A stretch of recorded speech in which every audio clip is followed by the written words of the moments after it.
All right, we are live. We're live right now. Hello. Hello, y'all. What's up, y'all? What's up, guys? What's up, happy people? Welcome to another episode of the Kava Club podcast. I have a special guest today, all the way from the country from the down under. I don't think that's what they call it, right? Yeah. Something like that. But I have a very special guest today. I'm very grateful for this opportunity for her to join us today.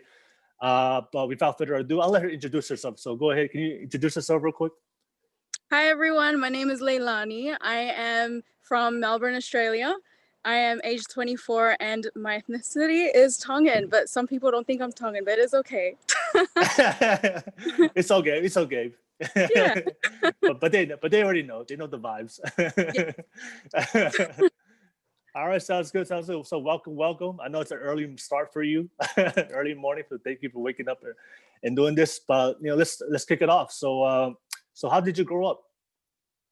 The way I grew up was very different. Yeah. And I think I'll start from my childhood when I was very, very young. Let's start with the year I was actually born, 1995. Mm-hmm. My mom, she was pregnant with breast cancer at the same time. And, that year for her was very tough. And a lot of people are going through this as well, like with the whole cancer thing. And I really want to share this story because I don't think I've shared this on live or anything at all. Mm-hmm. But I feel like this story really needs to get out there and touch a lot of people who really need to hear it. So when my mom was diagnosed with breast cancer, at the same time she was pregnant, the doctors told her that she will have to choose either her or the baby to survive. And it was very tough for her because my mom comes from like she believes in God a lot and she puts God first before all things. And that's what we all need to do as well in life.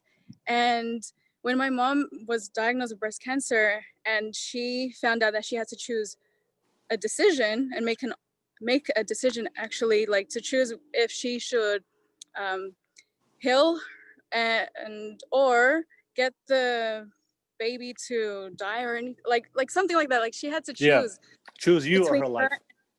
choose between the baby and her. And Yeah. she didn't want to choose any of that. She chose to put God first and she started to pray every day and also fasting. I don't know anyone who is pregnant who has fasted. Like my mom, she fasted while she was pregnant and she like just kept going. That shows a lot of faith in her that when that day happened, she told the doctors that she's just gonna pray about it and trust in God. Put God first and miracles will start happening if you believe in God. And there was one time when she went to the Salt Lake City temple and she met up with the president and he said that in order for her to receive miracles or anything, she has to have a lot of faith. And when he gave that priesthood blessing to my mom, in one of those blessings, he mentioned that through your faith, if you have faith in God and in Jesus Christ, God will do the rest. He will let it be. If it's meant to be, it will be. And that she will be blessed with many children after her faith, like after the trial of what she's going through. And, after that, a miracle happened that my mom, she survived the whole breast cancer thing. And also that baby that was in her stomach is now talking. I'm here. And then now my mom's blessed with 8 children. And till this day, like she fought against the cancer and like that cancer is long gone. Like she had that faith. And that's where I get my faith from. Like I get my faith from knowing this, what my mom went through. And just while growing up, I always had to put God first. Like that's what I was taught when I was young. Always put God first before all things. And whatever I want to accomplish in life, God will have to be there no matter what. And that's where I come from when I face experiences in life. It's through my faith. Like I've been through so much with like going through getting hurt like physically. Yeah. And I never go to the doctors or anything. Like, I'm the type to just like go, like just always on the go. Who cares if I got hurt? Like, God is with me. I tend to like just rely on God all the time. Yeah. And it's good. Like, that's what everyone needs to do in life. Like, just rely on Heavenly Father, because He will do the rest. And yeah, like from my mom's experience and from her telling me this story, it's brought me like to know more about faith, and that through faith, miracles can happen. But without faith, works is dead. Pretty much. Yeah. And so, yeah. No, that's really man, that's a powerful story right there. I mean, just hearing that, I mean, knowing, so pretty much like you're a miracle baby, right? You're right. I don't want to sound cliche, but yeah, you are a miracle baby, you know, right? Yeah, I'm just very grateful that my mom Yeah. didn't give. Yeah. So, but also on a side note, you know, it doesn't hurt to go see the doctor. No, I know. Like, oh my goodness, yesterday I just got my my results, because there was a car accident on my sister's wedding day. Yeah. And like, we all should have been injured in a way, but God was with us and He protected us, making sure that no one got really hurt. And I think because I'm not the oldest that was in the car that got into the car accident, but I was in the back seat where the car hit my brother and I. Mhm. And both of us should have been injured really badly. But what I really want to point is, God will give you trials that He knows you can overcome. And He gave me this kind of trial where I had to receive all the pain and everything that happened on that car accident day. But I'm the type to pretend like nothing happened. Like, Yeah. I just like to be strong about it and just have faith in God and just keep going. And like, I didn't go to doctors. This happened like 3 weeks ago or something. Yeah. Yeah, and I didn't go to the doctors for like 2 weeks, even though the pain was still there. The pain was like around my my liver. Yeah. Yeah, and I went to doctors and they told me yesterday that I have a fracture, but they said that it will get healed soon. But with that being said, like, yeah, faith through God like works miracles, and that's what I've been doing throughout my whole life, just having faith, putting God first. No matter what comes my way, God is the key to, helping me with my purpose in life. Yeah.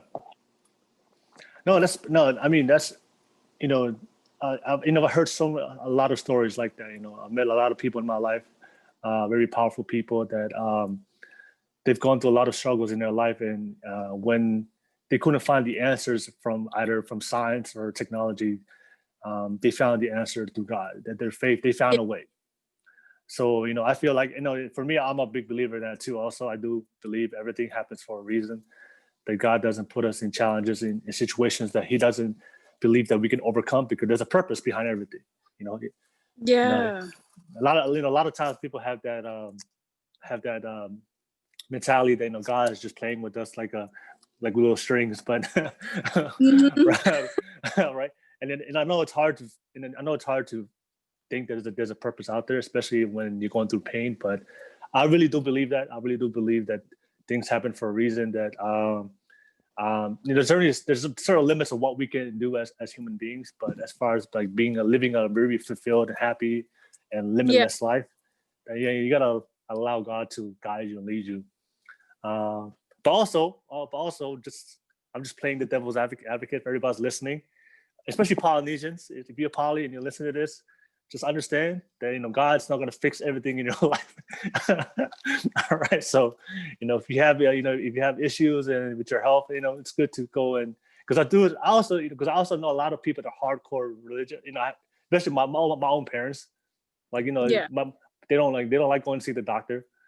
You know, you know, I'm like, yo, look, I know you're faithfully strong. I love it. I love the spirit. Yeah. But I think, but God created doctors for us as well. So I always find humor in that, I'm finding comedy, but I do love that about your life. So I do want to ask you, so I love your faith, I love your positivity, I love your drive. I'm kind of curious, was there any time in your life that you doubted your faith, or because I feel like everybody, when you have great faith, because you went through a lot of challenges.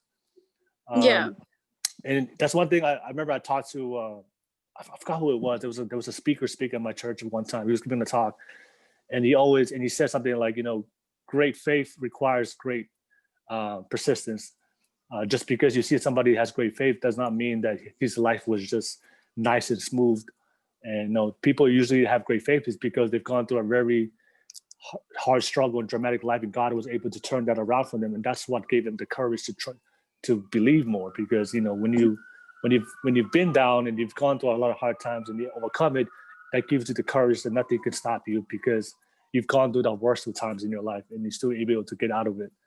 So I do want to ask you, have you gone through was there ever a time you went through your life, that you just went through some struggles? Because I do believe there are people that will be watching this and going to listen to your story, and then they're searching for their own answers for their own life.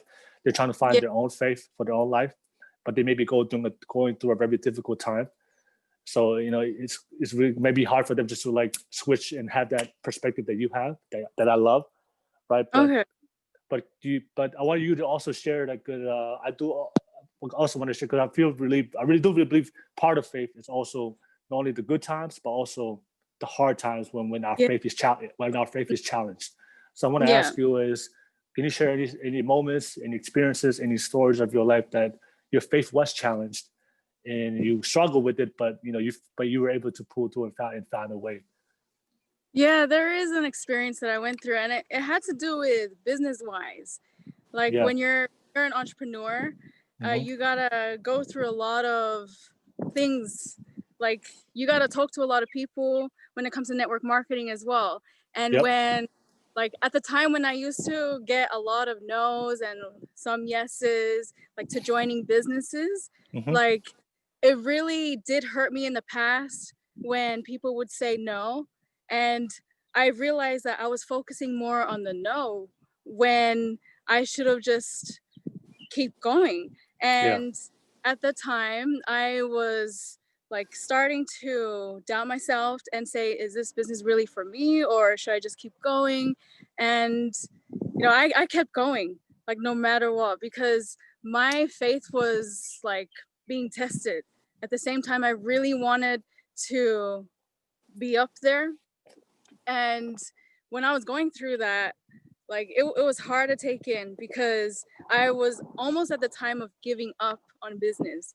Like this is my previous business, not the one now. But at the time when I was getting a lot of no's, like it started really to hurt me, because I was getting a lot of no's and people weren't joining me when I really had the passion and the desire to like expose this business. Also, I just want to give the audience some perspective. How long was this period of getting no's? Because I want them to understand, like, feel the struggle that you went through. So like, how long was that period of you getting no's and no after no after no? Was it 1 week? Was it a couple months? Was it a year? No, like you can get it within a year or even more. Like it's up to you. Like when it comes to business, like you work however you want to work. And if you really truly have the desire to accomplish your dreams or goals, whatever you have in life, those will be accomplished if you keep going. But if you don't keep going and you just stop, and then the next day you're gonna relax, then the following day you're gonna go back to business, like it doesn't work like that. Like when you're doing business, you gotta stay consistent. And there were times when I wasn't consistent and started to like stop and focus on other things, and then I got distracted with life. And that's when trials started hitting me. And when that happened, I'm like, I gotta get up. Like in order to achieve something, you gotta get up and do it, rather than just sit and do nothing about it.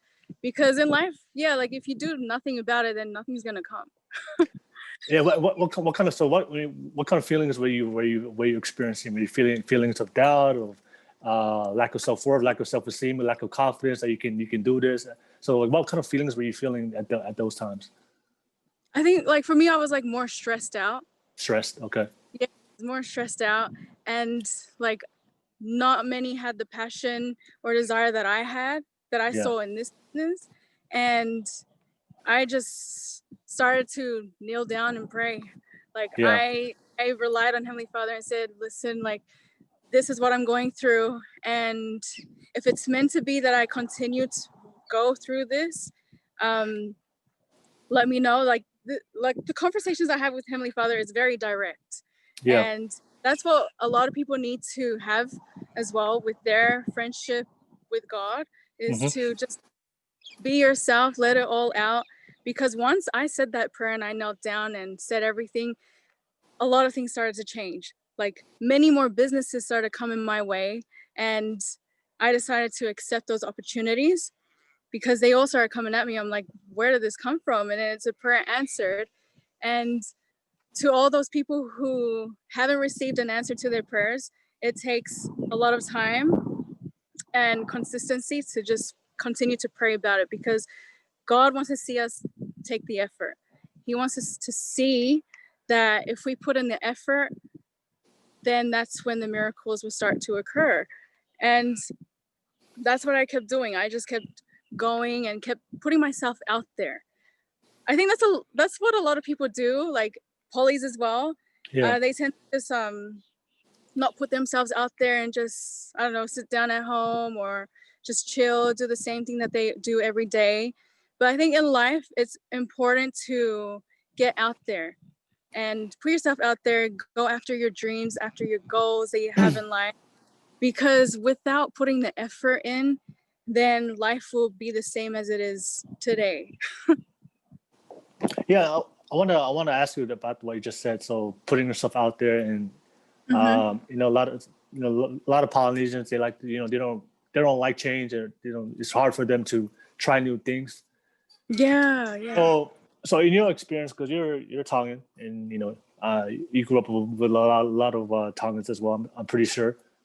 Why do you feel like in our culture, or in your experience, like why do you feel like a lot of Tongans that you see struggle with trying new things, or try new things, or putting themselves out there to try a different path or a different career that they're used to growing up? I just want to ask you your own opinion. Is it something from our culture of how we're taught? Is it something from our traditions of the way we are? So I want to ask you, what do you think about that? I think it's how people were brought up, how they were taught as well. And I was taught to go after what you want in life. But then at the time when I was that from your parents? Your parents taught you that? Okay. Parents. Yeah, it was strict as well. Like when I was growing up, there were certain things we couldn't do and certain things we can do. And yeah, just growing up when I was a kid, like I was more focused on like school, wanted to get those things out of the way. And while growing up and focusing on what I wanted to accomplish in life, I realized like I accomplished all of it. And what I want to mention is that the way I grew up and was taught was to focus on what you want to accomplish.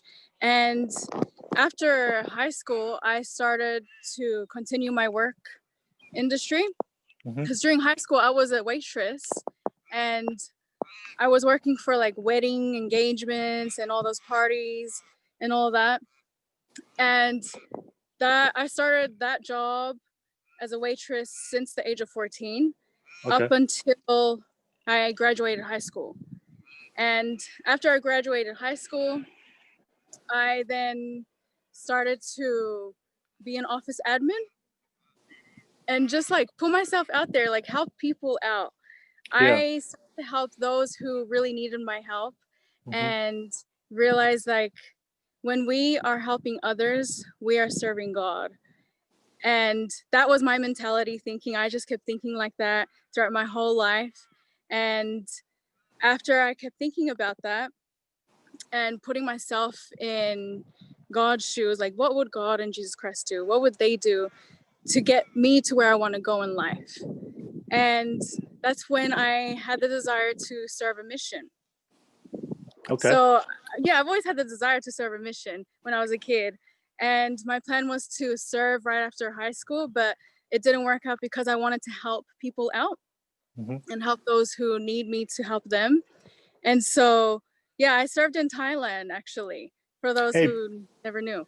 Before we transition into your mission, I do want to hear about that as well. But I want to ask you. So I love your passion. I love what you're doing. You're trying to you're being an entrepreneur. Creating and forming your own destiny and living your own life. I want to ask you: is it hard to be an entrepreneur and be a businesswoman, being a Tongan woman? Because I know a lot of times the labels and the expectations from a Tongan woman is just, from a lot of the stories I hear from a lot of other women as well, is they expect you just to be a housewife or just to be to be married off to be a wife of just to find a husband, settle down, have kids, and then be a housewife, right? So sometimes when women or Polynesian women want to be entrepreneurs and run a business, they get a lot of criticism, a lack of support from their peers, from their families, or people don't really take them seriously, right? Yeah. As they would the men. So I just want to ask you, because I feel like a lot of Polynesian women are going to watch this, and they want to start their own businesses. They want to do something different. They want to be entrepreneurs. I want you to talk about that, like being an entrepreneur as a Tongan woman. Yeah. Okay. Yeah. There has been times like that when being an entrepreneur woman. Like my parents, they never knew what it was like to be an entrepreneur when I was always consistent. Till this day, I'm always consistent and staying on top of things. But they're always like you need to find more jobs rather than just focus on one thing. But the thing about me is I multitask. I'm always out there putting myself out there and just like getting the door. And yeah, like being an entrepreneur, like for people that I know of, like their parents will, like in the Tongan culture of what I've seen, is like a lot of parents would be like, go work, don't do your business, go work, go do the 9-to-5 job. Like a lot of people focus on 9 to 5 when people should also be focusing on having their own business. Like I think that's how a lot of polycultures grew up. Is like focus on getting money than having your own like company. And the thing is, we all should focus on our own business as well and multitask with a job. And that's what I've noticed. Like a lot of people would just like rely on one source of income, then have more, when there's actually a lot of opportunities out there that you can receive more. Did you ever have that? Did anybody in your family or did your parents ever tell you like maybe you should stop being an entrepreneur and just get a? Did they ever tell you that directly to you? Did they ever say have that conversation with you? Hey, baby, maybe you should give it up and just be, do what everybody else is doing. Did you ever have that conversation? In my past, I've had that with my parents. In my past, they would be like, just don't do it anymore. It's too much. Like do something else. But I had the desire and the passion, and I knew the vision of the company, and I knew where I was gonna go if I didn't stop. And so, them telling me to not do it, I just kept going. Like I can see myself in 10 years time, what I would look like and where I would be if I keep going. But if I had listened and gave up in that moment when I was told to, I wouldn't be where I am today. So I think everything happens for a reason. And it goes back to what you do about it now that will get you to where you want to go in life. Yeah. Was it hard? Was it when they said that? Was it hard? Was it difficult hearing that, or was it now do you use that as motivation to kind of? I use it as motivation. Yeah. Yeah, use it as motivation. Use the trial. Yeah, use the trials that we all go through, and just use it as a motivation to continue your day and just keep going. But always see the vision of where you want to go. Always see yourself and picture yourself of maybe you being out there changing the world or being on that stage, and that will help you chase to where you want to go in life, because that's where it's chasing me to where I want to go in life. Okay. Like, yeah. So I mean, I want to ask, did you always have that mentality where, like, when you were, as early you can remember being younger, as a child, you always wanted to be an entrepreneur, you always wanted to be different, or Mhm. is that something you developed over time? Maybe was there a point of time you just wanted to be being like everybody else and be normal in 9 to 5, but then something happened and then you eventually had that idea of being an entrepreneur, or was that something you just always had early in your life? I've always had it early in my life. At the age of 17. 17. I'm 24 now, but I started So around 17. so before you were 17, you didn't have that mentality.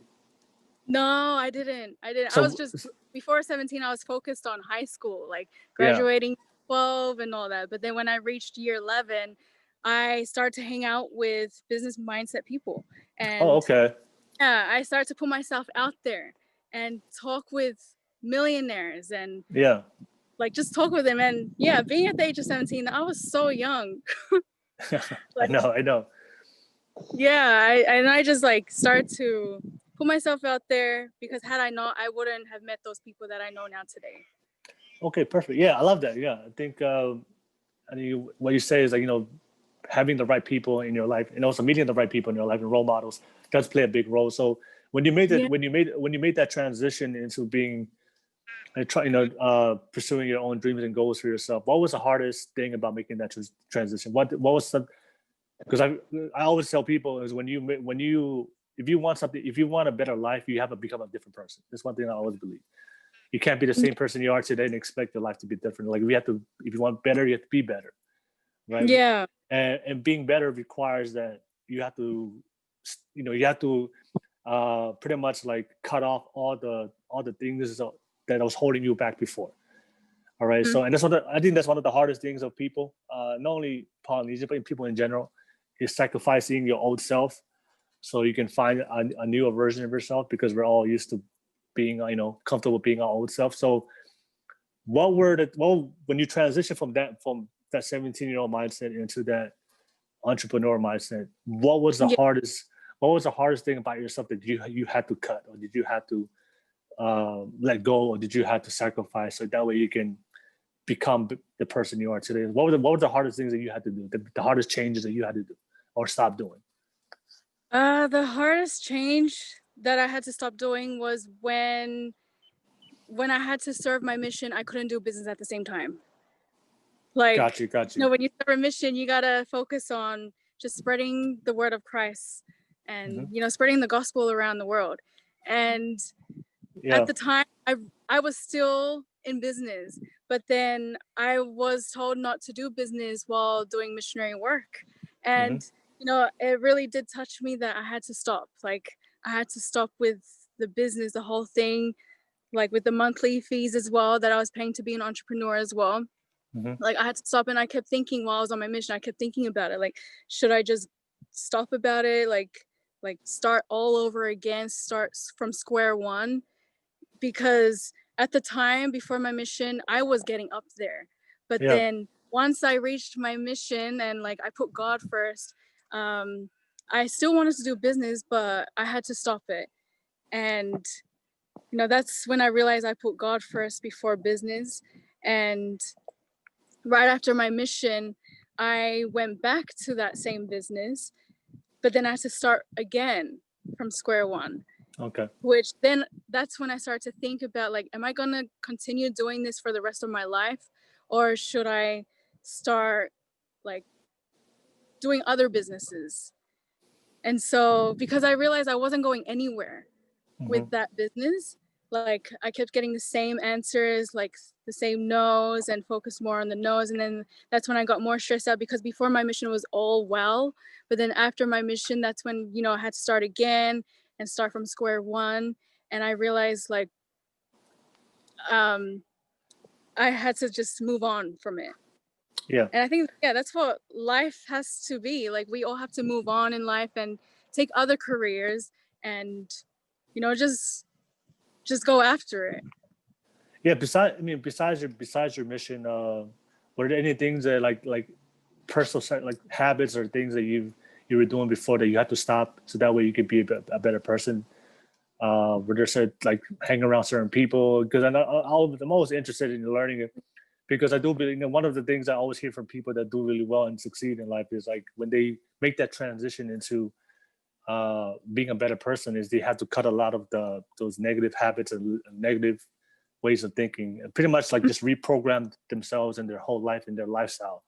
So as far as your lifestyle of what you did on a daily basis, what were the things that you had to stop doing or the habits that you had to learn or unlearn because you knew that it's gonna help you grow to become a better person. So I want to ask you that question.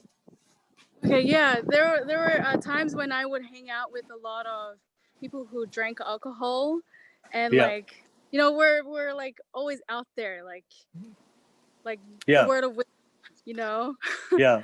And a lot of people never like saw me hanging out with those kind of people in the environment. Mm-hmm. But what I was seeing is, those are like God's children. Like I'm there to help them. I'm not doing anything wrong. I'm not taking anything. But a lot of people that saw like through social media that I was hanging out with certain people that I shouldn't be out with, like I was getting judged as well. Yeah. About that. I didn't care because I knew my intentions. And, I wanted to be that example to let others know, like, I'm there to help them and guide them. And if they want to stop drinking, I'm happy to help them out. But I was just always there. Like a lot of people looked at me different and looked at me like, she's faithful. Like she shouldn't be hanging out with those people. Like I got those kind of comments and looks, but I put myself before God. Like I was on God's side and said, like, I'm going to be with these people. And through my example, if they see that example in me, like it's meant to be that I was able to touch their heart and let them know that they don't need to take those like substances and all that. And yeah, like a lot of people looked at me differently, but I didn't care. Like I was just going through it with hanging out with people that I shouldn't be hanging out with. And my parents didn't like, they wanted me to stop hanging out with those kind of people, but they didn't know my intentions about it. And I just said, trust me, it's gonna be okay. Like I'm just gonna go with it and just don't worry because I'm not doing anything wrong. Like I'm just hanging out with them, but I'm not taking anything. Yeah. And yeah, like that's the thing about me. Like I like to be that example and just help a lot of people out there and let others know that everything's gonna be okay. And so yeah, I was just hanging out with the wrong environment. But I think that just goes back to Christ. Like in his days, he was with all those who, made a lot of sins. And no one's perfect, but we all start from somewhere to get to where we want to go in life. Yeah, no, I think that's every religion, no, besides, only the Church of Jesus Christ of Latter-day Saints, but that's every religion. If they see you hang around other people that do certain things that they may not align with the values of the church, you be seen or be identified as those people. Yeah. Mm-hmm. All right. I thought I took this or I took that, but I'm like, no, I never. Yeah. For me, I just never understood that, because the whole faith of God and religion is predicated on saving people that, I think one of my favorite verses from the Bible was like, Jesus didn't come here to, I'm just paraphrasing. I don't know the specific words, but pretty much said he didn't come here for the healthy. He came here for the sick. Right. Yeah. So he didn't come to help those that were already good, doing well. He came to help those that were suffering, and that's why he gave us the atonement. But being a member myself, but just seeing people, I have friends too. I have friends and family that smoke and drink. But for me, that's not for me. It's just like I believe in the well-being and happiness of people. However you want to be happy, how you live your lifestyle. I feel like we just gotta allow people to be themselves and let them come back to their own spiritual journey. I never want to be like the a lot of, there's always that self-righteous person that always want to blame fingers at everybody. Yeah. But I feel like the whole purpose of religion and church is to bring people in.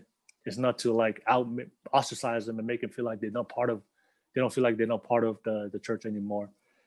So for me, like this, I feel like I just let people be themselves. And what I realize is, I mean, when you allow people to be themselves, like they find their way to be better.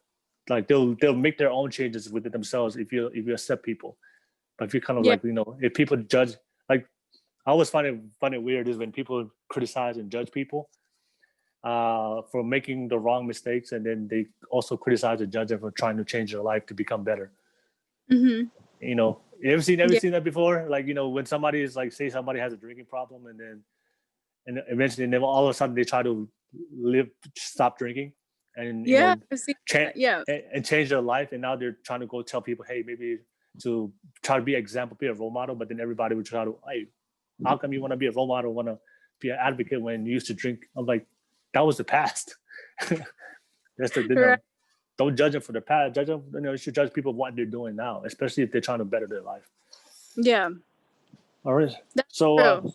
So I'm assuming because you spent a lot of time with those type of people, you must have a lot of great party stories. Yeah, there's a lot of parties. Yeah. Any story that stands out in particular? I think I don't think so. Like, I was just always surrounded by him, and just like being the sober driver as well. I've never drank alcohol. I've never smoked or anything like that. Till this day, I'm age 24 and I'm, counting down. Like, I'd rather never do it than do it at all, because I already can see what it can do to people. And so the way I think about it is, what's the point of me doing that if I already know what will happen? And so, yeah, stories about the parties and all. There was one, but I don't know if I should share it. No, don't share it. That's a different podcast. different. That's very. Yeah, I mean, being from both of us, we come from the younger generation, and I think maybe this is something we need to talk. Maybe something we can talk about, especially for the younger members of the Church of Jesus Christ of Latter-day Saints. That's long. I'd rather just say Mormon. But I always want to, I think I always encourage, kids, younger kids, and my nieces and my nephews to go have fun, right? Go have fun and enjoy life, right? Of course, try to, make good decisions, but I feel like sometimes, like, as Mormons or as members of the church, especially young kids, and I see they try to live this perfect life. They try to live a life without mistakes, and they're so afraid of going out and meeting new people, going out just having a good time. That they don't get to experience, being with their own age group, or with their own, experiencing the normal cultures of the life of just having a good time. And that kind of stopped, and then that doesn't help them develop into, they become fearful, they become insecure, they become judgmental. Because they're not experiencing real life, because they try to live in this bubble of perfectionism, of because they're so afraid of being judged. And then I always tell my kid, look, if your friends invite you to a party, go out, have fun, experience that, because I feel like those connections, one thing entrepreneur, anybody that if you're an entrepreneur, if you're in business, they always talk about building relationships with people, right? One of my, if you never go out there and build a relationship with people, and then you always stay within your same circle bubble, and then your mindset in your world is kind of limited, and you never grow. Growth happens when you meet new people, especially people that don't have the same mindset, the people that disagree with you. Right? You can't always hang around people that always say yes. They always agree with you. Whoa. Go out there and experience. A lifestyle. Experience people that have different values, have different perspectives, have different mindset. have a different way of life. So you can see both. So you can see both worlds because it just broadens your perspective of the world, right? Yeah. But if you just stay, if you try to stay in your own little bubble at home and never go out experience the world, then you never get to see what's out there, and then you're just limited. And I feel that's what I see, and that's why I see like for kids out there watching this a lot. Don't let the judgment and criticism, people like you said, worry about people think about you, stop you from enjoying life. Go be a teenager. Go be a normal 20-year-old, 21, 18, 17, whatever your age group is. Go and experience life, because by experiencing life, that's where we grow the most. That's true. All right. So yeah, if you want to have fun, go parties, just be smart. I'm not saying go out there and, and be an alcoholic. That's not what I'm saying. I'm saying is go and experience life, right? Experience life to the fullest, have fun. If you're having fun, enjoying life, and, being around people, and then I think that's where we can grow the most. And then of course you have to make those decisions to make sure you stay in the right path. But if you're never put in those situations, then you won't be able to allow yourself to make those decisions. Right? You can't, right? But sometimes we, especially Polynesians, we stay home and we allow our parents to kind of shelter us so much, and they make all the decisions for our life, that we finally grow up one day and then go to the real world and make our own decisions in life. Then we are lost and confused, because now we're like, hey, it's time for you to be an adult now. Yeah. but you've never made adult decisions in your whole life, and now your life is like hitting you hard. And I see that a lot. I see that sharing your example. I see that a lot with a lot of our kids. So yeah, just go out there, have fun, be you. Don't worry about people think. And on a side note, also want to add to that also, is just people that drink and people that smoke. A lot of people do those things. Even a lot of people do those things for a lot of reasons. People don't smoke and drink just to have fun. And me, because I've come from that lifestyle, I've done that in my own life. I've made some bad decisions, and also knowing people that as well. People don't smoke and drink. The majority of people don't smoke and drink just to have fun. Majority of people smoke and drink because they're hiding something, or because they're going through something. So I always that's why when I see people within my own church smoke and drink, I know most people's first response is judge and hate and criticism. Yeah, for me, when I see somebody drinking, especially that's a member of the Church of Jesus Christ, like, my first response is not criticism, but my first response is, damn, like, I wonder what they're going through. Yeah. And my first response is like, I want to reach out to them and say, hey, is everything all right? I don't even care about the drinking. I don't even care about the smoking. I just care about their well-being. Yeah, right? That's the same. So I don't care if you smoke and drink. I just want to care, like, are you okay? Like, is everything good? Is your life all right? Is anything going through? Yeah.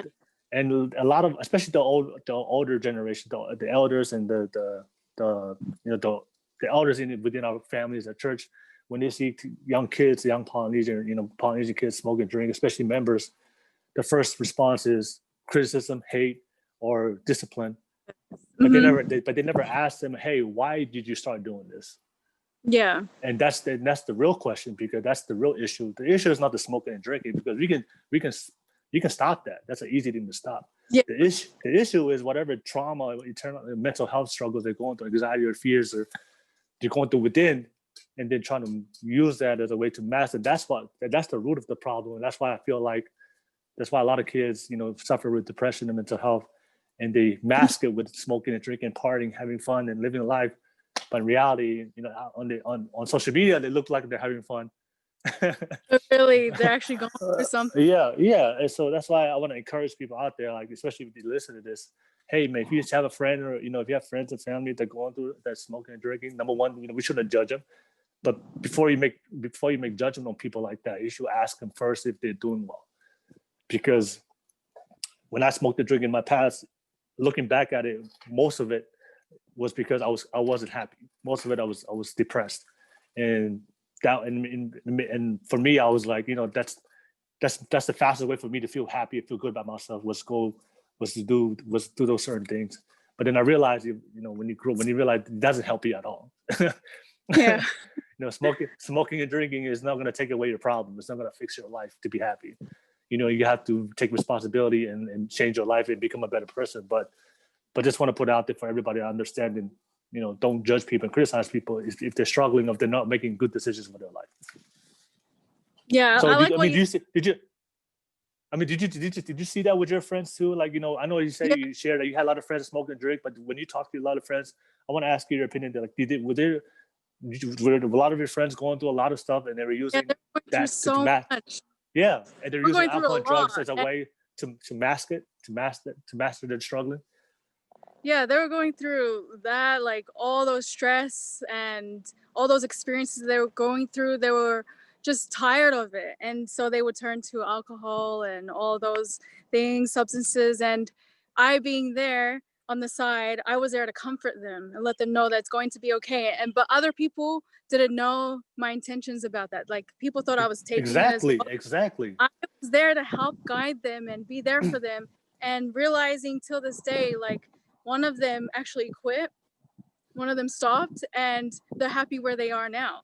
Exactly. And so, like, everything happens for a reason. Like, it takes time and it takes effort, and just gotta put yourself out there, because even though people will judge about it, like, people should stop judging, and rather than that, they should focus more on helping out and focus on what's going on in their life, like what you just said. I know, exactly. And I just want to say this to everybody that's listening. Like, please, please, please, if you have a friend, if you have somebody you love and care about, and they're smoking and drinking, don't care what people say. Just go spend time with them, go be with them. And, who cares about the optics of what people think, but just be there for your friend, because, like I said, the worst thing to do is, somebody you see you love and care about do something to themselves, harm themselves, and that, in their life, and they end up dying one day, because I've seen people do that. Like, they're harming themselves to the point where they actually either they go to the hospital in critical condition, or they end up, going, end up dying themselves. So that's why I'm very passionate. I always feel it when people talk about that, and I was like, I don't care. I know all my friends and my people, family I care about, and I'm just there for them. I don't care about what they're doing. As long as for me, I just want to make sure they're happy, they're doing well, and then also for them to know that if they do need help, I'm here. Right. And like your friend, like, she changed her whole life. Like, she stopped drinking because you were there for her. Yeah. Yeah, and she just, if you weren't, like, think about it, if you weren't there for her, then will she stop drinking? We don't know. Maybe, right? She might just continue on to her path, but that's cool. But yeah, thank you for sharing that. Like, no worries. It's just like that in anything in life. You just gotta go and get out the door, get out of home, and put yourself out there. It's like when it comes to dating as well. Like, you gotta get out the door and find people. Okay. All right, since we're in the dating topic, you brought it up. It came to my mind. Like, when it comes to walking out the door, like, you gotta get out and put yourself out there than just sitting at home waiting for a miracle, or waiting for an opportunity, waiting for someone to come. That's not how it works. All right, like, so let's talk about let's talk about that. Let's talk about that. Okay, so let's talk about dating. Since we're on the topic, so Leah, I want to ask you. So, what was your experience like in dating? Because not only you're Tongan. Is your parents strict? Not anymore. All right, so I know. So they're chill. They're cool. So what was your experience growing up and dating, especially because you're Tongan? You have Tongan parents, and we know how Tongan parents are when it comes to their daughters dating. Yeah. How many brothers do you have?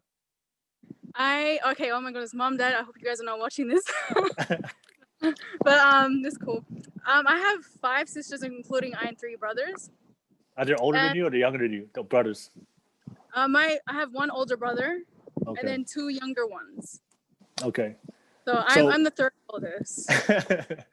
Yeah. So like you say, like, how was your experience growing up from a Tongan household, with strict Tongan parents, trying to also a member of the Church of Jesus Christ of Latter-day Saints. How's the dating life for you? Oh man, when I was young, when I was growing up, like, I was a little bit scared to, get out there, put myself out there and go on dates and all that when I was young, because I was taught to, not be in a relationship with anyone and just focus on school. Like I was like growing up like that, like focus on school, don't worry about the boys, like just focus on what you want to achieve in life. And growing up, like I kept saying a lot of no's to all those who kept asking me out. Because my mom was like, don't have a boyfriend, like focus on school. School comes first. You can have a boyfriend later. Maybe after your mission, then you have a boyfriend. And I grew up with that mentality thinking. Yeah. And I'm grateful that I was taught that way anyways. Yeah.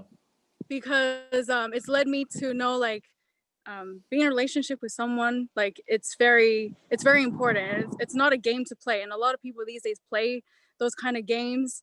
And growing up, I'm not like growing up, like, I've come across a lot of players and I'm like, I don't have time for that. Like I'm not down. Like that's why I kept saying a lot of no. How do you know they're a player? I'm interested to hear that. How do you know they're a player? It's obvious, like the way they put themselves out there. I could just tell, like from the minute I met up with them, like I could just tell straight away, like they're more focused on getting one thing done and then out the door. And I wanted to focus on school, and I grew up focusing on school rather than going on those dates, and I just kept saying no and no to all of them, and said to myself, after my mission, then I'm gonna start going out with people, no relationships, just like meet people and get to know them, be friends. Be friends. And so that's how I grew up. Like I chose my way of like dating after my mission than before, because if I did it before my mission, it would be hard to serve a mission, or you would have got that letter during your mission that, hey, maybe it's time to move on and try somebody else. That a lot of missionaries get when they're going on mission. Those are just funny stories I hear from a lot of my missionary friends. They always joke around about, hey, you don't want to become a Dear John. Ever seen that movie, Dear John? Don't become a Dear John victim. Just go to the mission on clean, single. That was just a joke. I know, but I had a lot of companions that were doing those Dear John stuff. And a lot of people. Yeah. So. But yeah. No, I want to ask you when you're gonna, because this is something I hear from a lot of missionaries, and also a lot from a lot of members of Jesus Christ Latter-day Saints. When it comes to dating, they're always trying to date like this perfect person. So, like, did you have that? Was that your expectation? Like maybe early in your life, like you were looking for this like perfect person or this perfect missionary or return missionary to be your boyfriend and girlfriend? And because that's something I hear a lot from my friends.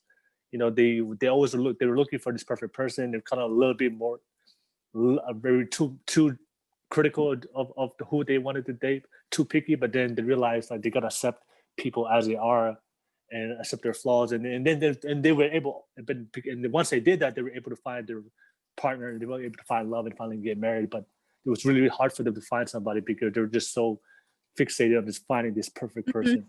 So I want to ask you if you had that experience, or maybe you don't. I actually don't have an experience about that. Oh, okay. Yeah. You just it doesn't matter who you date. You just go with the flow. I just go with the flow. Like before, I used to be too picky. I think maybe to this day I am still picky. I don't know. Like I don't know. There's just a certain type. Like you just know the vibe when you meet a certain someone. But yeah, like I just go with the flow. I like to meet people, and if it's a vibe that I don't really vibe with in the future, then goodbye. Okay, so let's have some fun with this. So what's your biggest no when it comes to meeting somebody? What's your biggest, like, if you do this, it's a no-go? Ooh. If they do this, to know. What's your big pet peeves? I would say. What's your pet peeve? Like red flags. Huh? Like red flags? Like red flags. Yeah. Pet peeves, red flags, things. Oh yeah, character. Yeah. There is, like, I've came across a lot of red flags that I've noticed. Okay, red flags, like for me, would be like if a guy is coming from an international base to your city, it's better for him to rent a car rather than have you drive all the time. Okay. I think yeah, that's one of them. Wait. So you're talking about somebody that is flying from a different country to come see you? Yeah, to come see you, like. Oh, okay. Like if you've never really met, but you both want to meet, and he really likes you, he wants to take you out on a date. Okay. It's better, like from a guy's perspective, he should be the one driving and taking the girl out rather than the girl doing all the effort. If you know where I'm going with.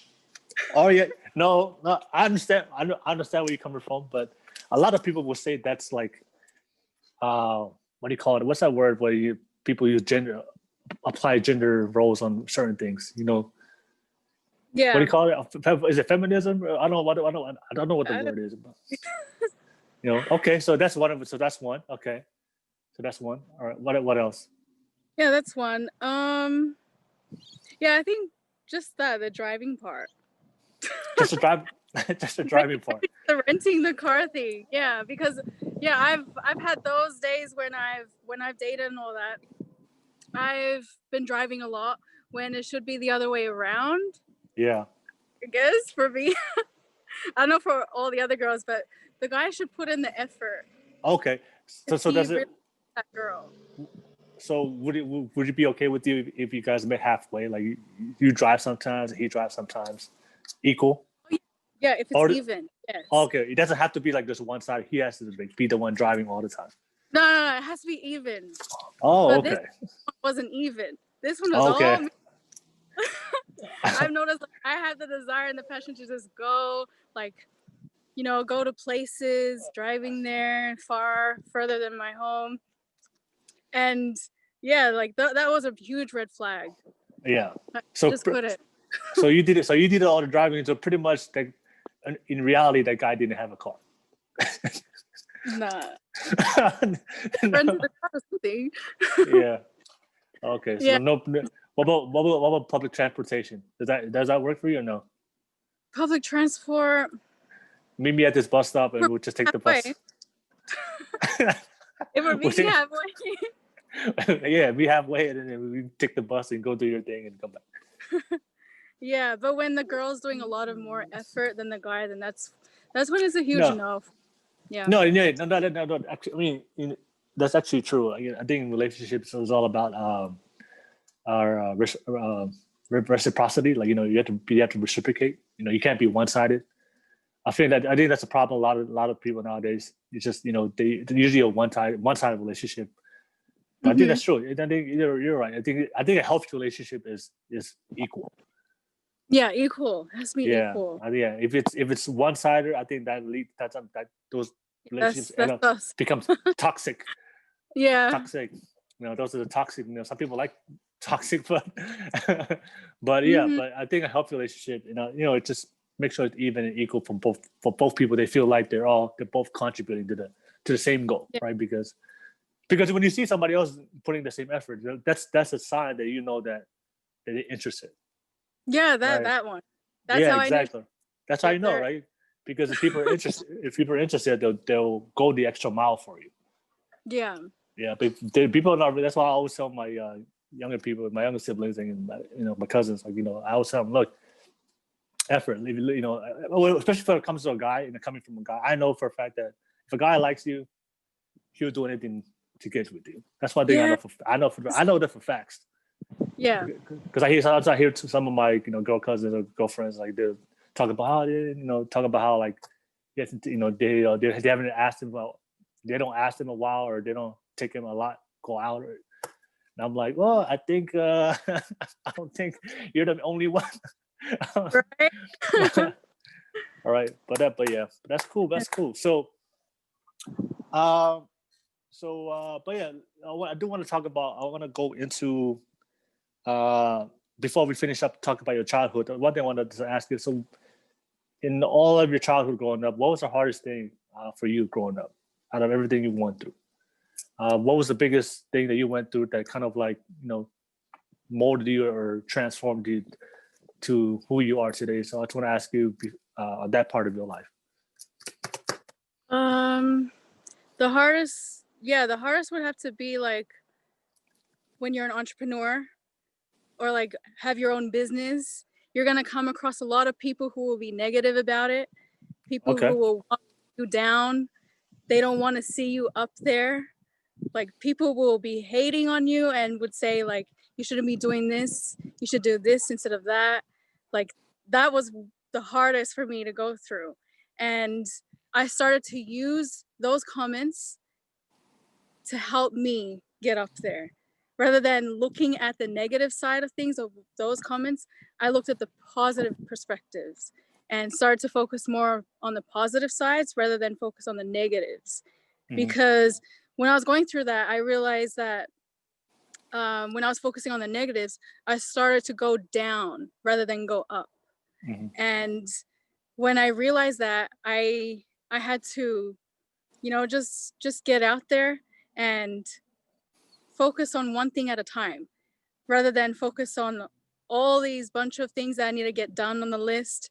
It's better to focus on one thing at a time and then just tick it off and then move on to the next step. Because while I was going through that was hard, like just being stressed out about, focusing on all those negative comments and people telling me that they don't want me to go up there. They don't see me up there. They rather see me where I was in the past. But I used that against me to go higher and reach higher to where I am today. Because right now what I'm doing is I'm doing modeling. A lot of people don't really know that, but like I do modeling on the side. And I also have a shoot coming up on Monday and then another one next month. And I have another interview with a different modeling agency this next week, Friday. And so a lot of things are hectic. Like, wow, that's beautiful. I like that. You're making moves. Yeah, I have to make moves. I can't just sit home and do nothing. That's the thing about what other people are going through.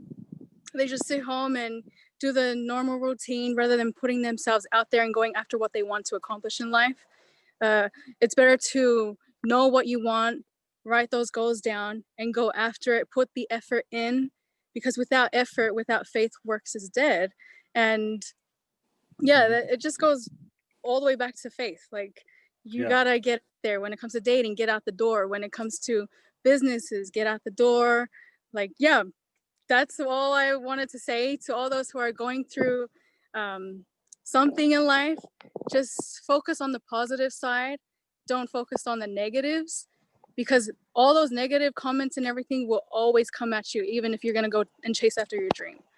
And that's what I just kept doing. I focused on the positives rather than the negatives, because when I was focusing on the negative sides, I was going down rather than going up. And so, focus on the positive sides and life will be smooth if you continue to stay consistent with that. And of course, I know that a lot of people that were criticizing you, they were close family members and friends, right? Yeah, and distant as well. Like, it's always we always get the most criticism from the people that we're close, or the people we know that we're close to the most. I know something that I've gone through with myself, but something I see a lot of people go through.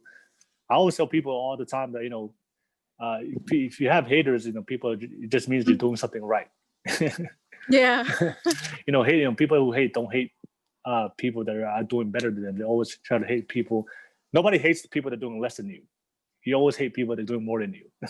Yes, that's the thing. Oh my goodness, people should just don't worry, like focus on your life. Exactly. That's what I always tell people. I always tell, hey, if people are hating on you, that means you're doing something good in your life. Because no one hates the people on the bottom. Nobody cares. People always hate the people that's above. So that's a sign. That's a sign you're doing well. So keep doing your thing. And that's a bit. So you're doing modeling. Hey, is it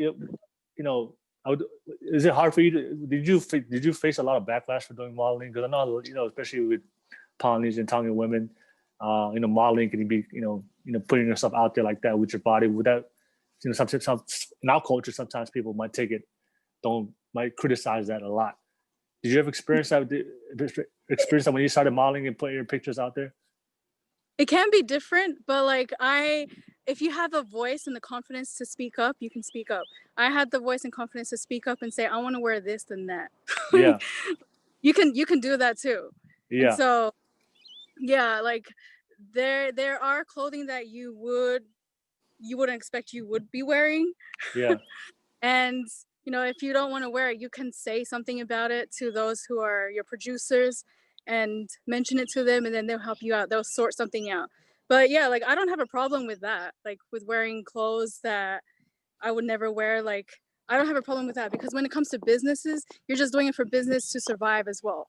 Like Yeah. business to empower people, to be an example, to motivate others who have never like been in that industry. And so yeah, like I don't mind doing all of that. Like modeling is fun. Like if you have the passion and desire to do it, like go do it. Like you do have to invest in money, like in everything that you want to do in life. You have to invest. If you don't invest, then you won't go anywhere closer to your dreams. So yeah, I've always wanted to be a model when I was a kid. Like I just Okay. never took the opportunity to do it because I was going through a lot of things in life. But I started the modeling industry last year. And so it's been a year now. Been a Does, year now, yeah. do you ever feel like that modeling does help with your like confidence and your self-esteem? It Yeah. does actually. Yeah, it does, because you meet a lot of people, a lot of photographers, makeup artists, and they love to get to know you. And so it brings my confidence in, because when I was taking shoots and photos and all that, like they're like, oh, you're already prepared for this. I'm like, yeah, I grew up like always wanting to be in this industry, but just never took the opportunity. And so yeah, like the confidence just comes right at you as soon as you're in the moment, living the moment. Did you ever, I know you're confident now, but did you ever like growing up, did you ever have like insecurity or issues about yourself and your own body and, what a lot of women go through, especially a lot of Polynesian women go through? Did you ever go through that or no? Not really. Nah, Not really? not really. But for all those who are going through it, like who cares about what people think, and just do you, be you, focus on what you want to achieve. If you want to get abs, go get those abs. If you think you can't do it on your own, get a trainer. Like there are certain things you can do, and sometimes you got to invest. But when you invest in things you want to go in life, like that's where you will go if you invest. Because when it comes to investing in what you want to achieve, that's when the results starts happening, because you're investing your own money. Yeah, don't let other people pay for you to do it, because then you won't do it anyways. Yeah. Yeah. So are there certain things that you do like that kind of helps with your confidence and self-esteem? Because I feel like the people I know in my life that are really confident, really have great confidence in themselves, they always have different habits of what they do to kind of build confidence. Like self-affirmation. A lot of people do self-affirmations, constantly repeat positive words and imagery within themselves that gives them confidence. So, is there anything you do in particular that you do personally for yourself that kind of helps you, love yourself more and it helps you be confident in yourself more? Anything you do? Yeah, I have like a daily routine where like I wake up, get ready, and then I start off with a prayer, just like, 5-minute prayer or however you want a conversation with God. And then after that, I then read one chapter from the scriptures just to motivate me throughout my day spiritually. And then I read one chapter about business, like from one of my mentors' books, and read one chapter from there just to motivate. And then I listen to like one podcast throughout the day. And then I brush everything off of what I want to accomplish that day. And then I start planning at the end of the night, so I have a plan for the next day. And that's like my daily routine.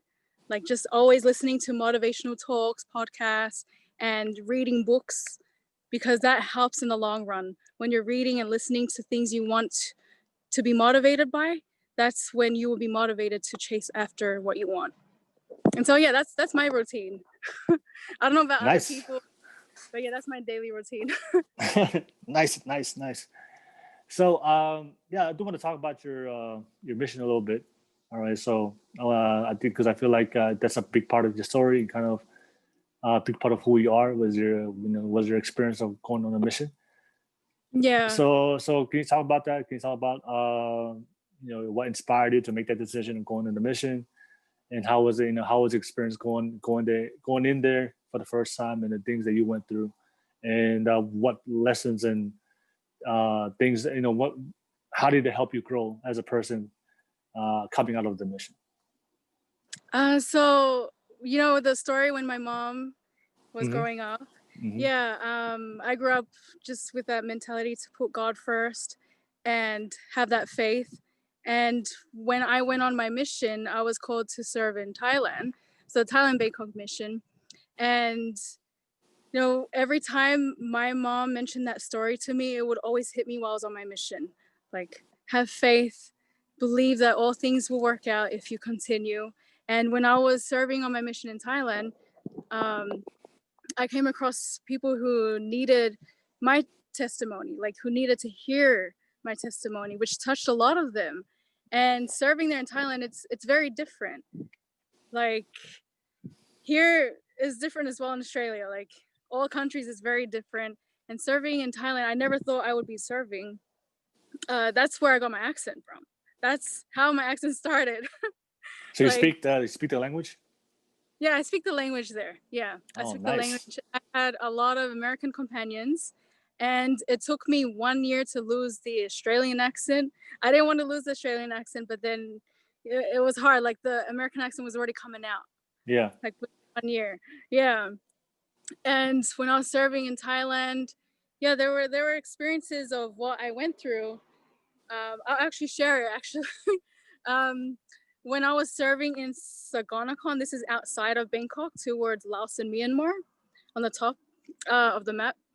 And there was one time when I was riding on a bike, and my companion and I were riding back home from our investigator. Like, we were teaching our investigator a lesson, and then after that we were riding back home, and there was this neighbor that we were biking past by, and he has dogs, but I forgot that he had a lot of dogs that, the dogs in Thailand, they can bite you, and it can be dangerous.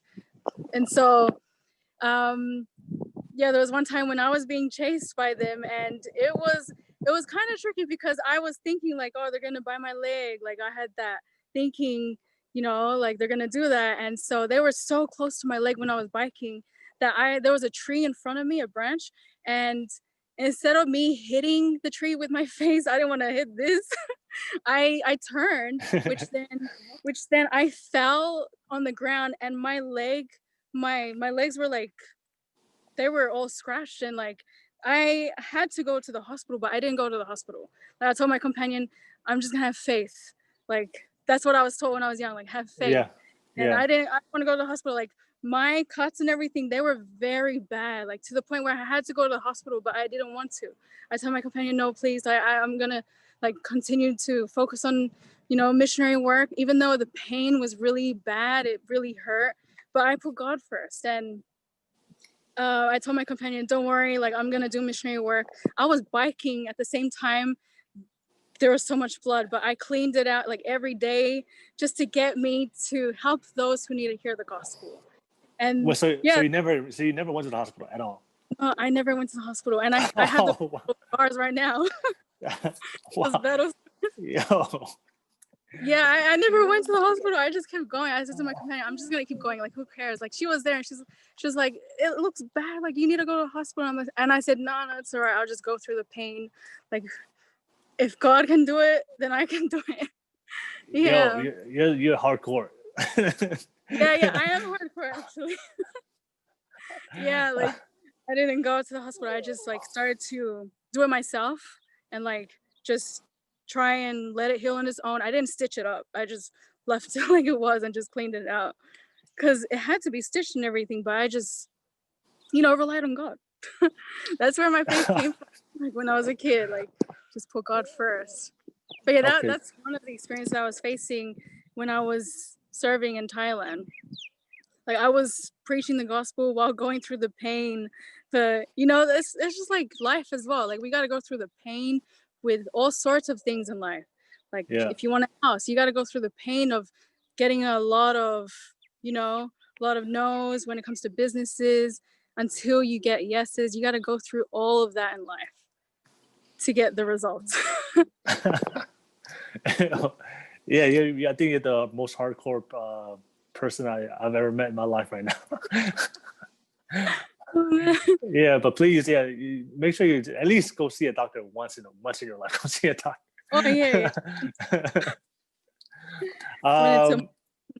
One day.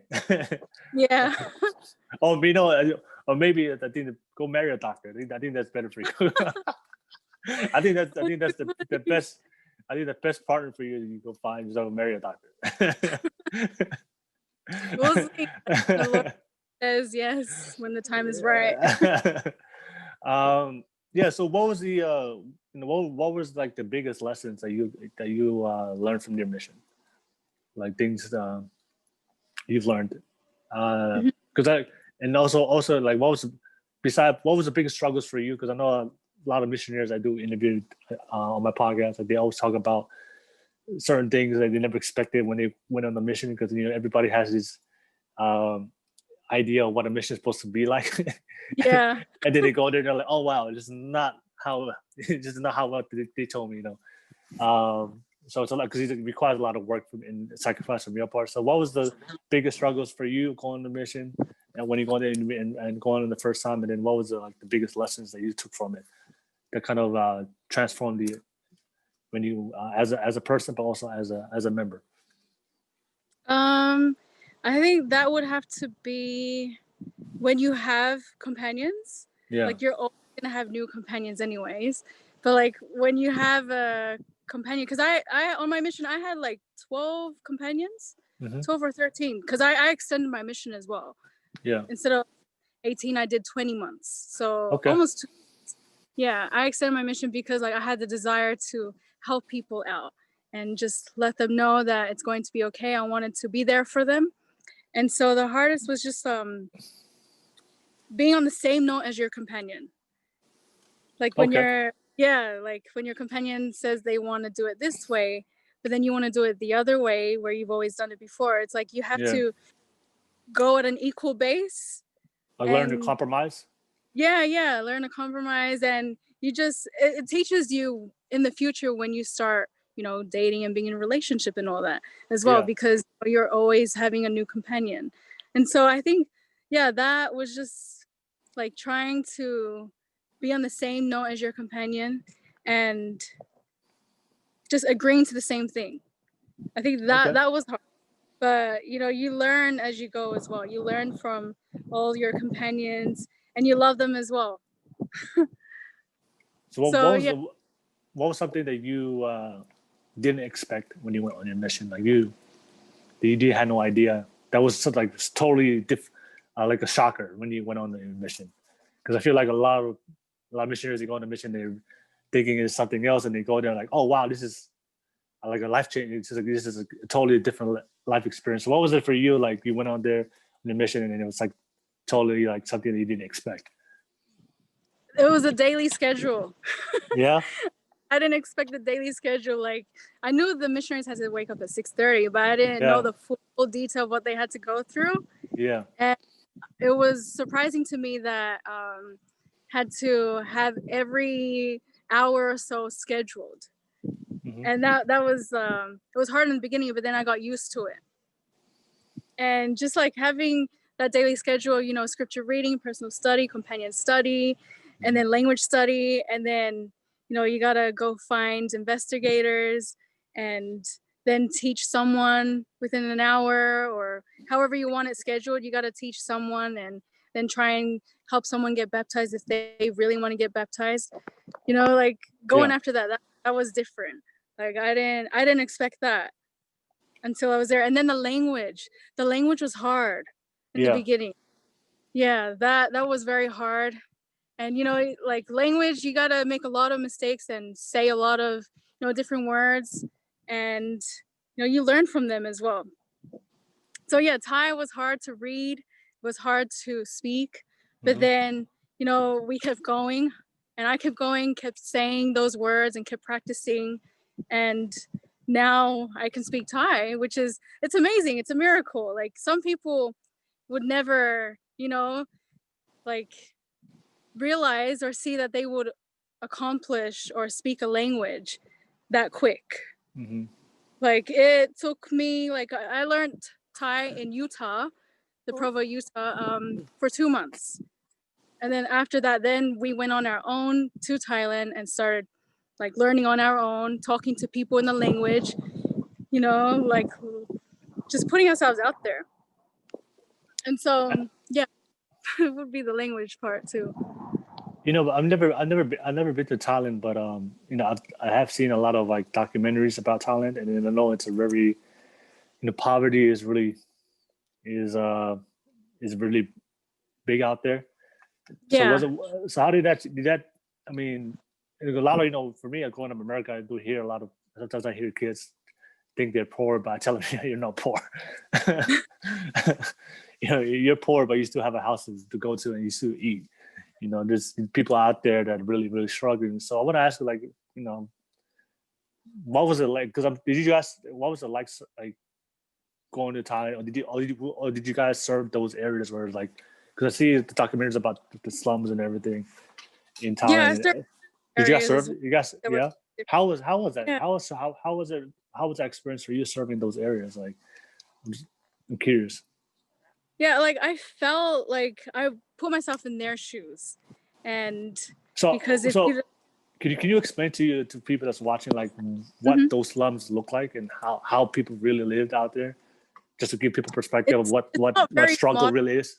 Yeah, it's not very modern like where it is today. Like over there, like in certain areas, it's not like a house that we live in. Like their way of struggle is like the shed kind, and they always bike.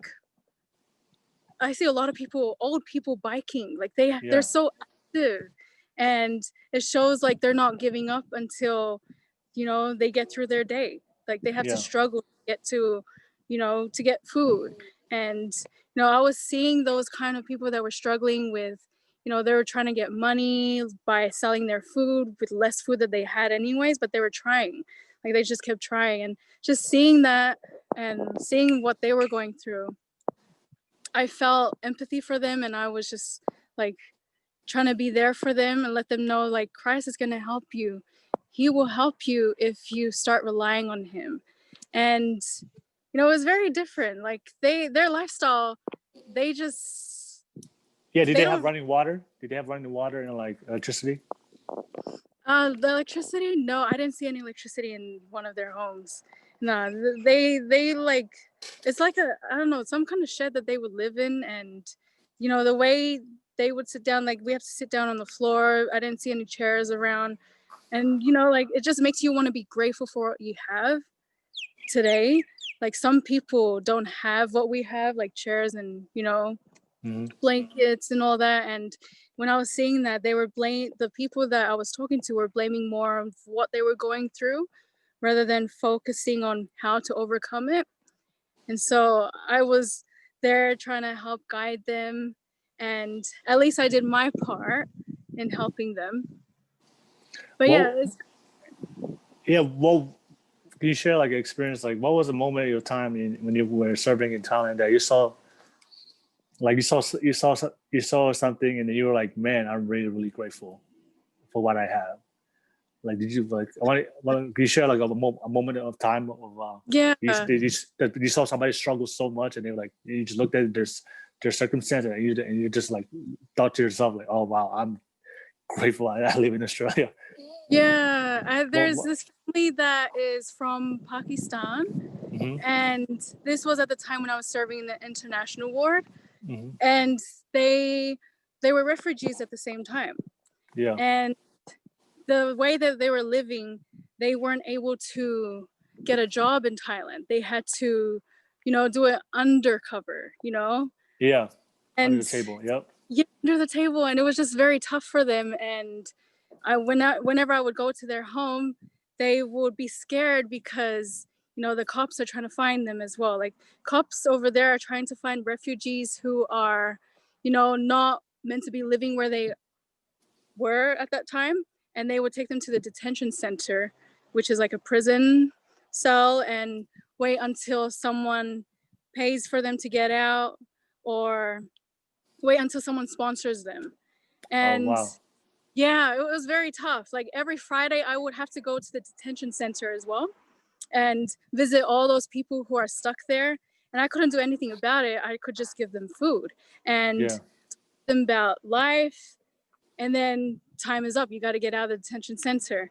But this family that was very like tough and, you know, very faithful, they just kept going and they were struggling at the same time. They were just going about their day trying to get income under the table, trying to, you know, find food. And the house that they were living in, they would get kicked out at times and then live with other families and come back again. And they were just like very faithful at the same time while going through the struggle, crying about what they were going through. And I was there listening. At the time when I was a missionary, I couldn't do anything about it. Like I really wanted to help, but I couldn't like do anything because, you know, being a missionary, you can just like help them, guide them, spread missionary work, and, you know, spread the positive message about Christ. And that's what I did. I kept doing that, and I told them that I will continue to pray about them. Even after my mission, they were still going through it. And I said that I will continue to pray until you guys get sponsored, because their life in Thailand was like always running, always on the go, trying to look out, making sure like they don't get caught, you know, because when I was there in Thailand, like a lot of cops were like, you know, stopping or talking to anyone who, you know, wasn't meant to be walking around. They should be at the detention center instead. And so, yeah, that was their worry. And I told them that everything's going to be okay.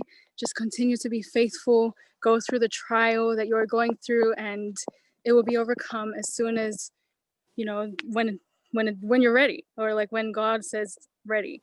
And after my mission, I received a text message like a few months later saying that this family has been sponsored and they moved Wow. out from Thailand. That's Yeah, nice. Wow. yeah, That's good news. yeah, very good news, because that was a prayer answer. Like I kept praying every day about this family to get sponsored, to make sure that they will be okay, rather than focusing on running all the time, finding, you know, shelter, finding people that can help them out. But yeah, that was a struggle that I found across those who were really going through it in Thailand. Yeah. How big was their family? They just had 2 kids. Yeah. Yeah. There was 4 of them. But then their brothers and their families were all going through the same thing as well. So they were all like tribe. Yeah. Living in different areas. Yeah. It was very tough. And then every Friday I would go to the detention centers. You would have to give, you know, food to them and then talk to them. It was very different. Like I never knew I would see myself going to these places. Yeah. It was just all surprising, just all coming. I know, man. I'm happy to hear that you got sponsored. That's good to hear. Yeah. And then another family from Pakistan actually was going through the same thing, but then they all got baptized as well. Like being a refugee, it's hard to get baptized at the same time. But this other family that I know are finally baptized because they've been wanting to be baptized but couldn't because of their status. Yeah. And so yeah, that's another family that I wanted to share. That's nice. Yeah, that's nice, man. You did some great work out there. Yeah, it's very good. If I could serve, So you know, when you so you served your mission, and then when you got back, how was your transition back when you came back from your mission? When I got back, I started to travel.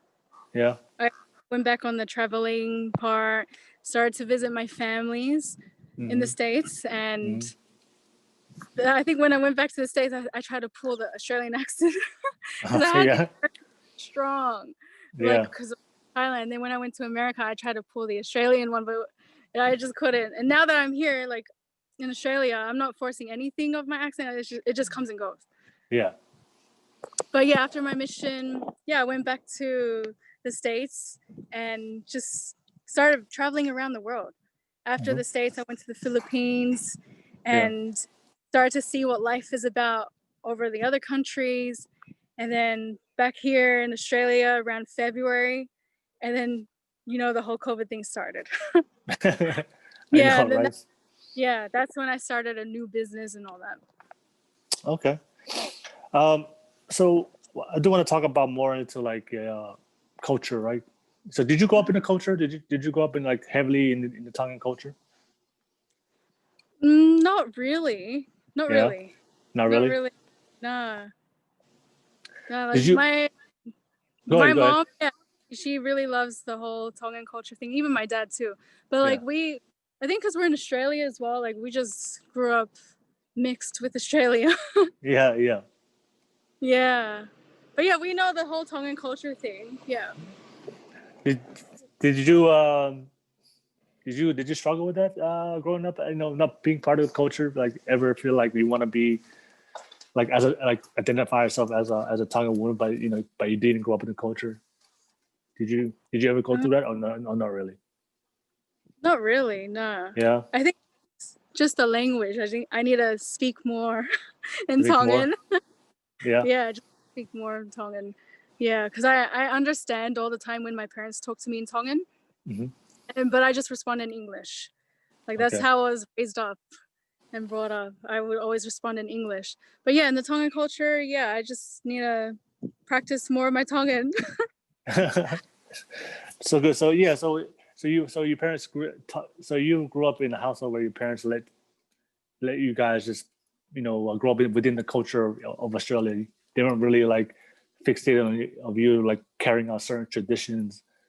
Um, That are, we can, yeah, like we would do a yeah. lot of performances, dalungas and Okay. hula. Yeah, like all those performances. And other than that, like yeah, we still have those falas as well. We still do all of that, but I don't know, like it's not very strict. Yeah. Oh, okay, that's good. So do you? I mean, I want to ask you your experience. Like, because do you have a lot of cousins? You have a lot of friends who are Tongan, right? Yeah. Um, why do you feel like what are the struggles in your based on your experience and just talking to them? What are the struggles that you see a lot of your Tongan friends uh, or Tongan family members go through being Tongan, being part of the culture? Um, I'm actually not sure, but I think maybe just the fahu part. Yeah. Oh yeah, maybe just the fahu. Like Like what yeah, about it? no, like we go with we like I don't know, it's kind of hard to explain. But yeah, we do support the fahu thing, but we're not really that, what do you call it? Like we do it, like do the whole Tongan culture fahu thing, but not really. Like it's kind of But like equal both. oh, you're not like hardcore when it comes Yeah, to yeah, like that. Yeah, hardcore. Yeah, carrying out that yeah. tradition. Yeah, Mhm. because like the fahu thing can be like can be some for some families it can be really extreme. Yeah. So you guys are just more like just go with the flow. Yeah, we're just more like go with the flow, chill. Yeah. Yeah, okay. So I do want to transition and talk about like mental health. Mhm. Mental health. I feel that's a topic that's often not discussed at all. Um, so what are your experiences with mental health or for yourself? And also, what are the things that you see within your own friends and people you hang around with? What did they go through? What do they how do what kind of struggles they go through with their own mental health? And also like I know sometimes mental health is sometimes a topic that a lot of people don't want to discuss or express. But I feel like it's very important for people to talk about it because it is a real thing that people go through. Yeah, very real. Okay, Yeah. so I want to There's ask you that. someone that I know, but I won't mention their name. Yeah, yeah, Um, yeah, they were focused on just, they were about to give up and yeah, like commit suicide yeah. and, all of that. And it was just tough for them to go through it. And they were about to quit school. And just, give up already. And I was there on the side, and I just messaged them and said, I just gave out a positive message. And I didn't know at the time that they were going through that, but I just felt like I needed to send a message and say, hey, how are you doing? Hope you are well. And I sent a scripture verse along with a motivational quote. And they replied back saying that they were thankful that they received that message because they were about to, commit that suicide thing. And they were going through a mental breakdown. And had they not received that message, they wouldn't be here right now. And so when I was hearing that and talking to them over the phone about what they were going through, and all those life challenges of people hating and talking bad about you as well, like all those mixed emotions were coming at those people and my friends, and they were giving up. And I told them to go throughout the day with it. Like, you have to go through it. Let them know that you're strong about it. Who cares what people think or say? And don't worry if you like got a bad score in school. Like, there's always an improvement in life. Like, you can always look to the good, then focus on the bad. And I, being there listening to what they were going through, I just started to send more motivational quotes via message and follow up with my friends and talk to them about their life and letting them know that they are loved, because a lot of people will blame life and will block out all those, positive messages that are meant to be heard. And, when I was listening, I just kept doing what I always do, sending positive messages and being there for them. And yeah, that really helped my friends to continue their day and keep going, because now they're just living their life and going after their dreams, which is amazing to see. Yeah, like when it comes to like the different reasons why people go, was it more like, was it peer pressure, or was it like just dealing with failing at school? Was there a specific topic that stood out to you from why a lot of people were suffering with their mental health? It was peer pressure Yeah, and a lot of people hating and gossiping. gossiping. Yeah. Gossiping is bad. Like, people, they tend to like accept, those people who are gossiping about them.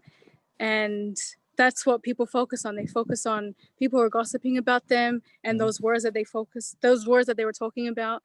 Like, I was listening to them, hearing what they were going through. And yeah, it was all peer pressure. Like, all those hateful comments, being judged. And I was just letting them know that it's going to be okay. Okay. Have you ever gone through any kind of mental health experiences for yourself? For myself, nah, actually, No. no. I've always been the type to just help those get out of it. Okay. Yeah, like helping people out. Do you do you practice a lot of self love for yourself? A lot I of what? know self love. Can Self you love. elaborate? Yeah. Yeah, because like because just judging from your story, like uh, every we all you're a positive person and you're a faithful person, but so you kind of like just living your own life and journey. So I Yeah. mean, I'm sure you've seen on social media people post about self love, right? Yeah, yeah. Have you ever got to a point of time that you had to start loving yourself first? I Yeah, That it's you, important. You gotta do that. Like, put yourself first. Like, did you? I mean, did you ever get to a point of time in your life where you just well, I feel like I mean, you did mention like there are certain times that you've gone through sometimes when people were you wanted to give up. So did you ever go through the depression or feel like anxiety? nah, I didn't go through that. Nah, I I mean, didn't. I I mean, looked at it. what feelings what were you feeling when you were down? So when those the lowest point of your life when you wanted to give up, like what were you feeling at that those what kind of emotions were you feeling? Just like I was just feeling like I need to start a new career, like just start something new.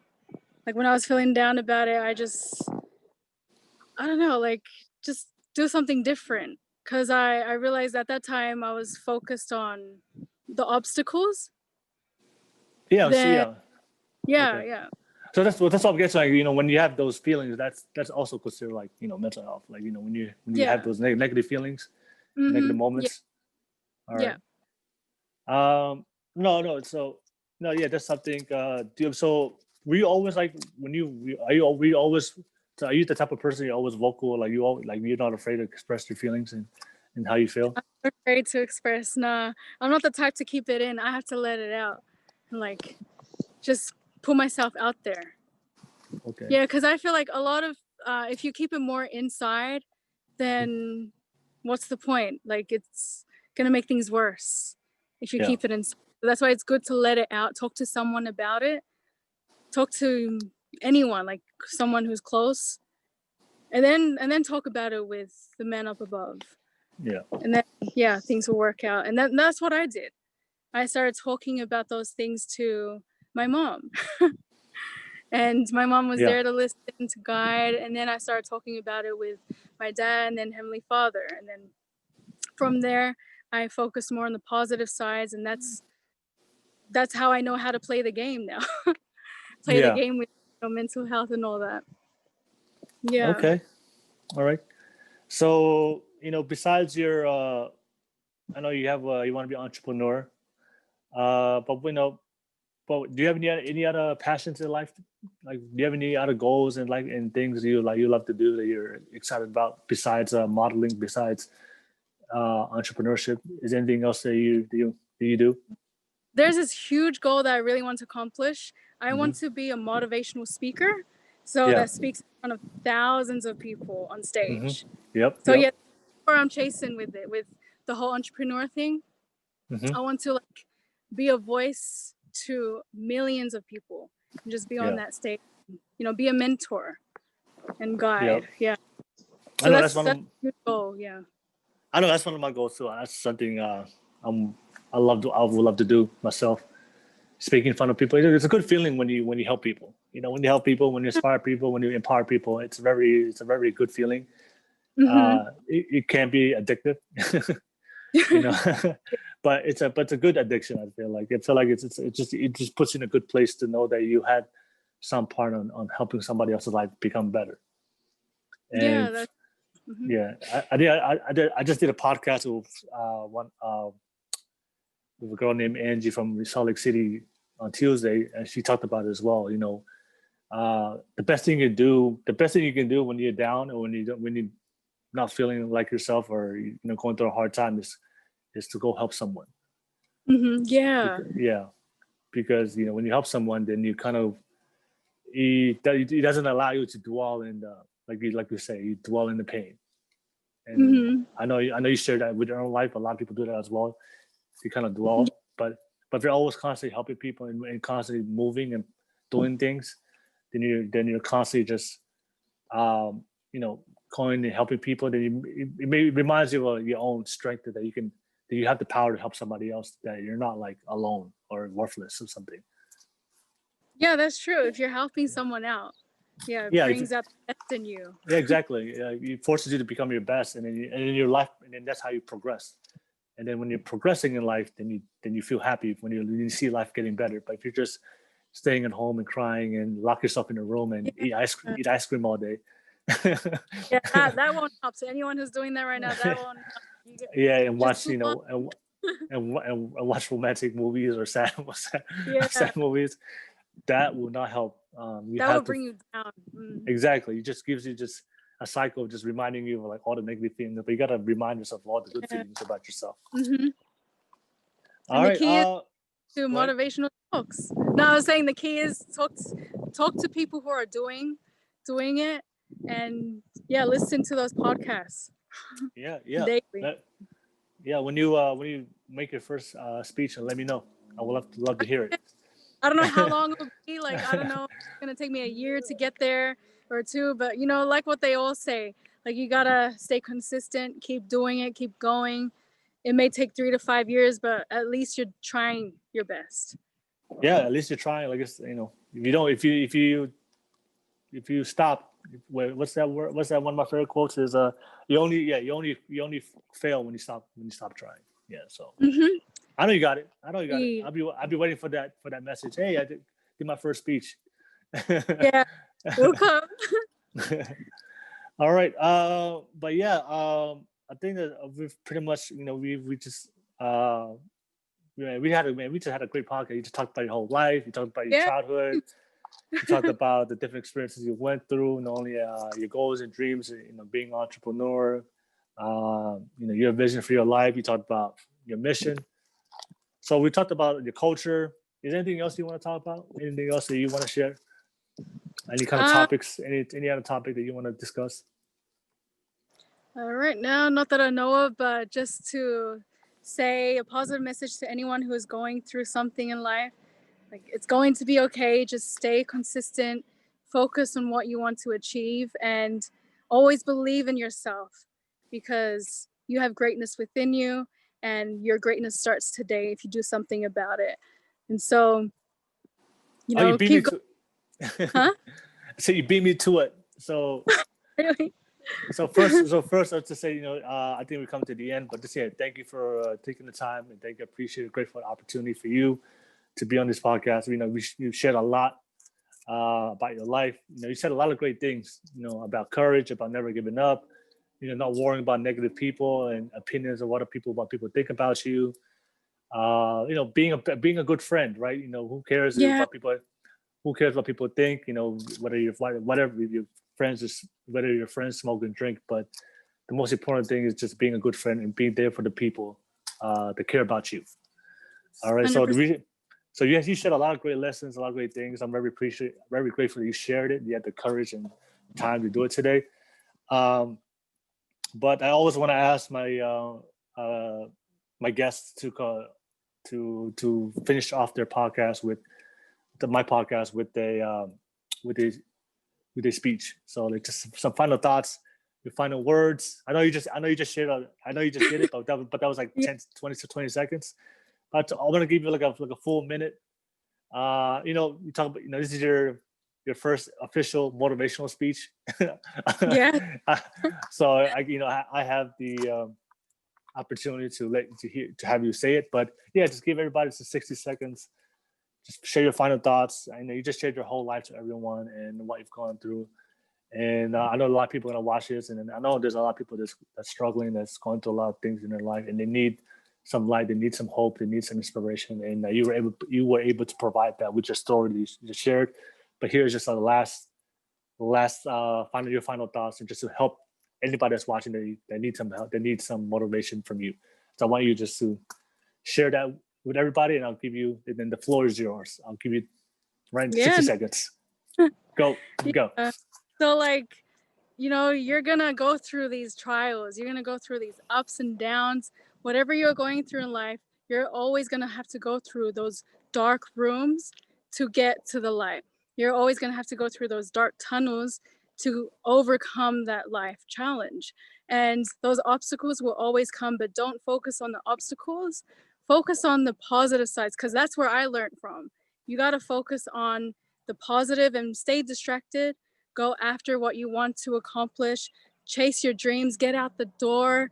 Don't sit down and wait for a miracle, because miracles won't happen without effort. You got to put in the effort and start taking action. Go out there, accomplish what you want to achieve. If it's a job, go for a job.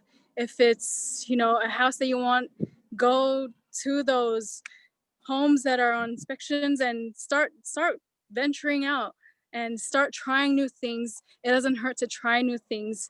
And so put yourself out there. If you're trying to find someone, your eternal companion, go out there on those dates, find new people, go on those dating apps if you have the chance. You know, you got to be confident and just get out there. Like, don't worry what other people think, because people will always talk, people will always hate. But hey, if they're hating on you, just know that you're going up there and you're popular talk. You know, people will always talk about you, but you know, that's life. Life will always be like that, but you have confidence and greatness in you. believe in you because I believe in you too. And God believes in you as well. And you're loved. And just keep going no matter what gets in the way. Always remember your why of why you are doing it, because that will chase you to what you want to achieve. So don't ever give up, because God isn't giving up on you. Woo! That was some fire right there. Thank you. I'm ready to run through a wall right now and Wow. make some Yeah. get my day started right now. But yeah, I just want to say thank you. That was a great words also. And I also want to say the last thing you add to that speech is don't be afraid to go see a doctor. Yeah, that's correct. Go see a doctor. But yeah, I just want to say, yeah, that was it. We come to the end of our podcast. I want to say thank you. And like I said, thank you for sharing your story, and thank you and everybody out there for everybody out there that's watching right now, and all the way from a lot of people don't know, but you're doing this all the way from Australia, Yes, Melbourne, and then I know it's pretty early up there right now. So thank you for getting up really early You're welcome. to do this on a Saturday, right? On a Saturday when most people should Saturday here and it's Friday sleeping over there. Exactly. I know most people sleeping in, but you got up and did this, so very grateful. So but yeah, I'm gonna end it off. I'm just gonna turn off the record button, and I'm gonna talk to you right after. Okay, sounds good. All right. Okay. Give me 1 second.